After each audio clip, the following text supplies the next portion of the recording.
Shalom, salam sejahtera, salam kasih di dalam nama Yesus. Kita bersyukur atas kesempatan sekali lagi kita boleh beribadah bersama-sama dan belajar firman Tuhan.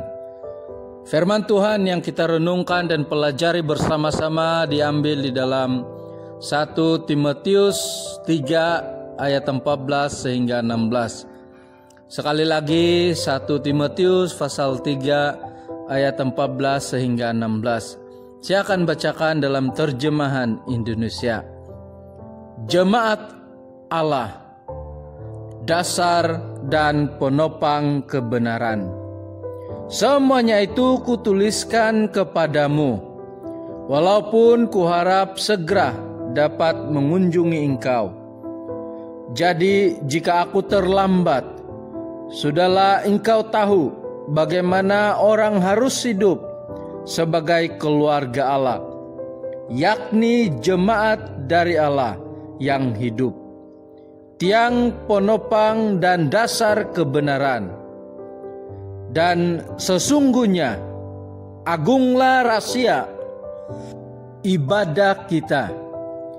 Dia yang telah menyatakan dirinya dalam rupa manusia dibenarkan dalam roh, yang menampakkan dirinya kepada malaikat-malaikat, diberitakan di antara bangsa-bangsa yang tidak mengenal Allah, yang dipercayai di dalam dunia, diangkat dalam kemuliaan.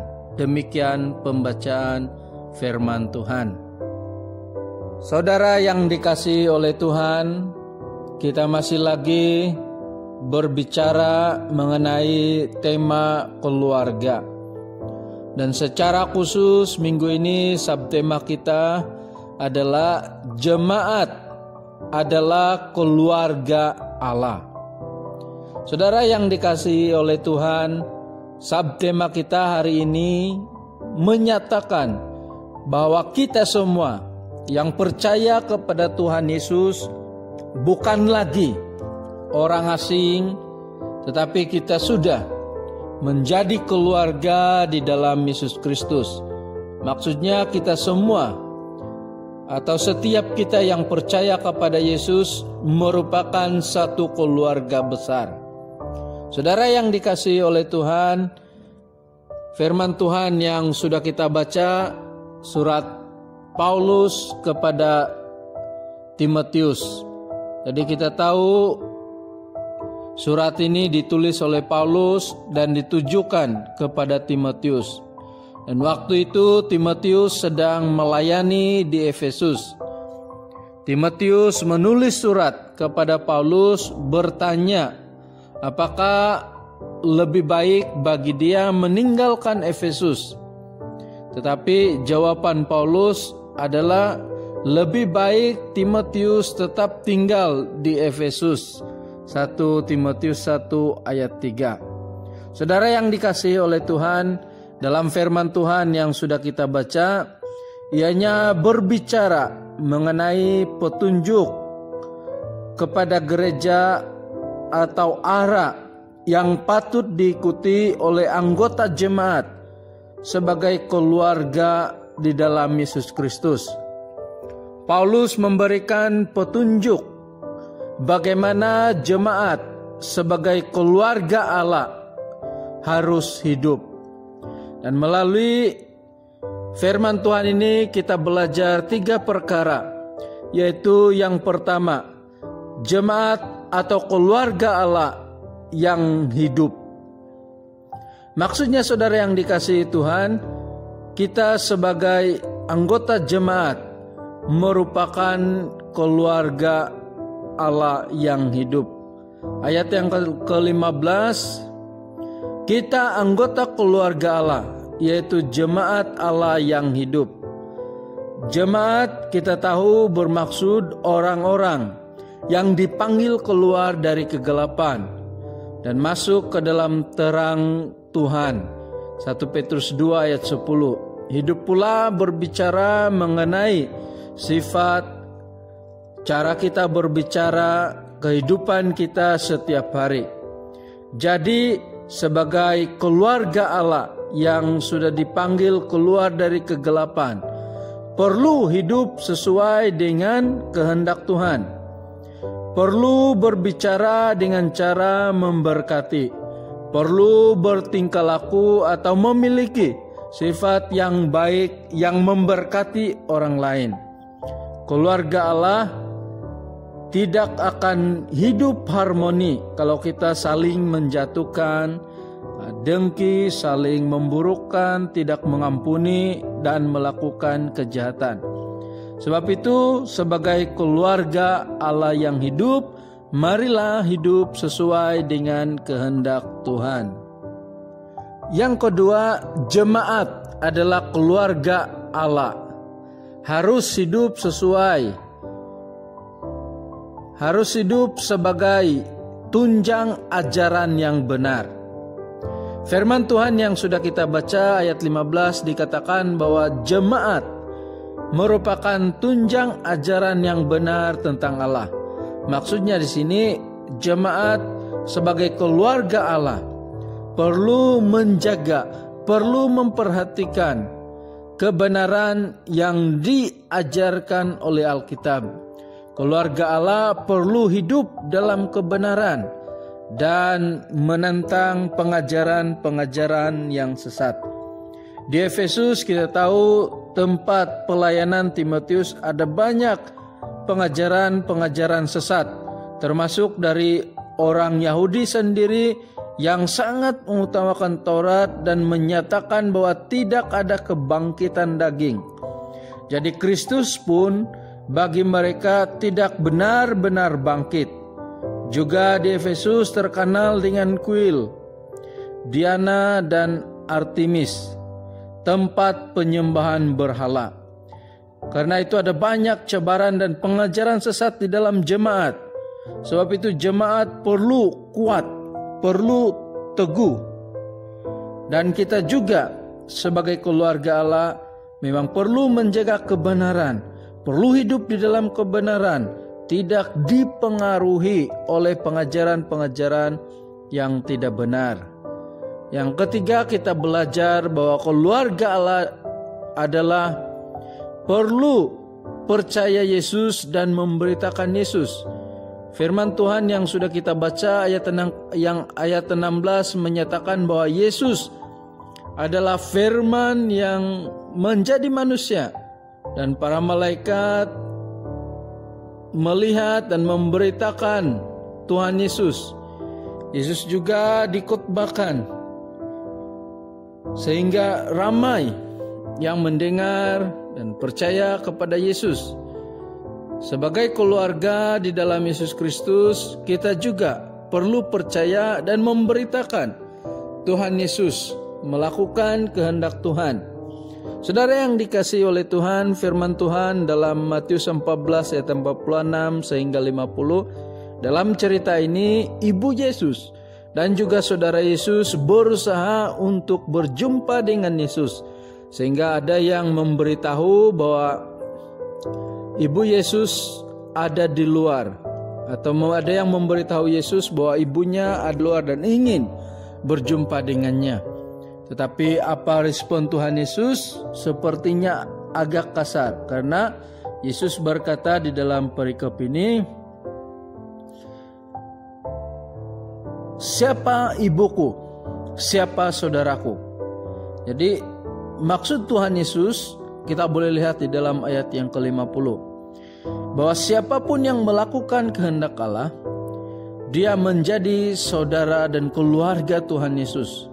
Jadi maksudnya melalui perikop ini Tuhan Yesus mau menyatakan satu kebenaran, bahwa di dalam Yesus kita menjadi satu keluarga besar ketika kita melakukan segala kehendak Tuhan. Kita yang percaya kepada Yesus dan melakukan kehendak Tuhan menjadi satu keluarga, diikat oleh Tuhan Yesus Kristus sebagai satu keluarga. Ada satu cerita, ada seorang wanita yang diberikan kesempatan untuk mengajukan 3 permintaan ketika Tuhan mengunjungi dia. Tanpa berpikir panjang, wanita ini mengajukan permintaan kepada Tuhan. Itu permintaannya yang pertama, dia berkata, "Saya minta supaya suami saya mati." Tuhan kabulkan permintaan wanita ini. Suaminya pun mati. Sewaktu ibadah penghiburan, jiran-jiran berbicara mengenai kebaikan suaminya. Dan pada waktu itulah wanita ini sadar bahwa suaminya memang baik walaupun ada banyak kekurangan. Lalu si istri memohon permintaan kedua kepada Tuhan, yaitu dia minta supaya Tuhan menghidupkan suaminya, dan Tuhan mengabulkan permintaan wanita itu. Dan wanita ini juga sedang dan puas untuk berpikir apa permintaannya yang ketiga. Sehingga wanita ini bertanya kepada rakan-rakannya, permintaan apa yang terbaik yang patut dia berikan kepada Tuhan. Dan ramai yang memberikan pendapat. Ada yang memberikan pendapat supaya dia minta supaya sentiasa cantik.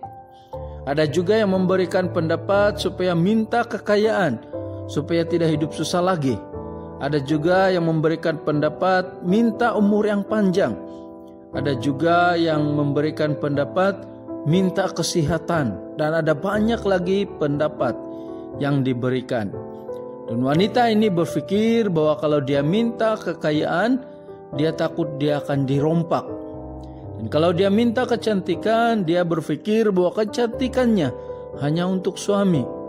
Setelah 3 hari, Tuhan datang dan berjumpa wanita ini, bertanya apa permintaannya. Wanita ini berkata bahwa dia sudah berpikir banyak, sehingga dia tidak tahu apa yang harus dia minta. Tetapi akhirnya dia berkata, "Saya memutuskan supaya ada hati yang mengasihi engkau." Maka kata wanita itu, "Berikan saya hati yang mengasihi engkau." Kata wanita itu. Tuhan berkata, "Kenapa kamu minta hal seperti itu?"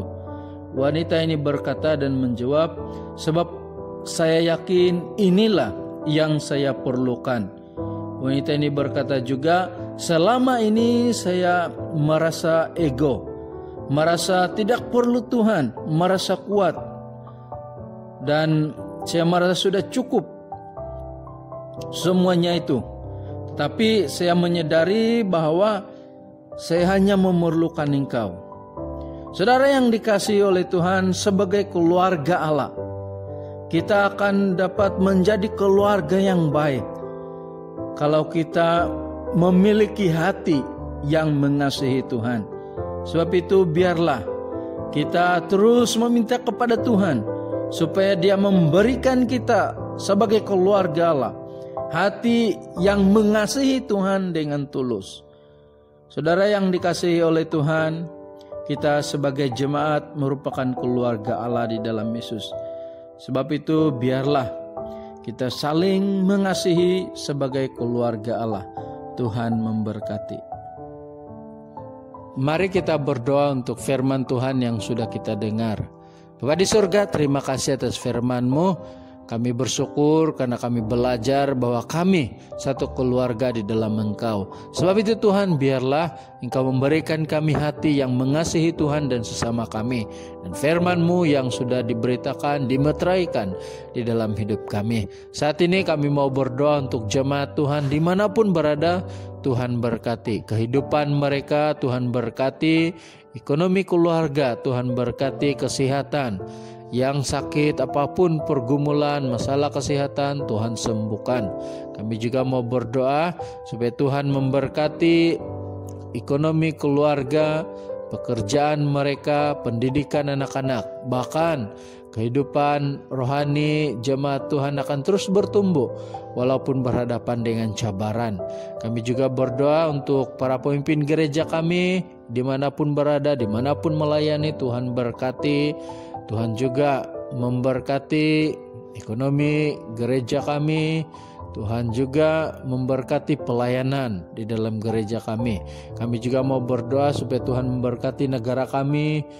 Penularan COVID-19 Tuhan campur tangan, dan kami juga sebagai anak-anak Tuhan boleh bekerja sama dengan menjaga jarak, mematuhi SOP yang sudah ditetapkan, mengikuti peraturan yang sudah ditetapkan.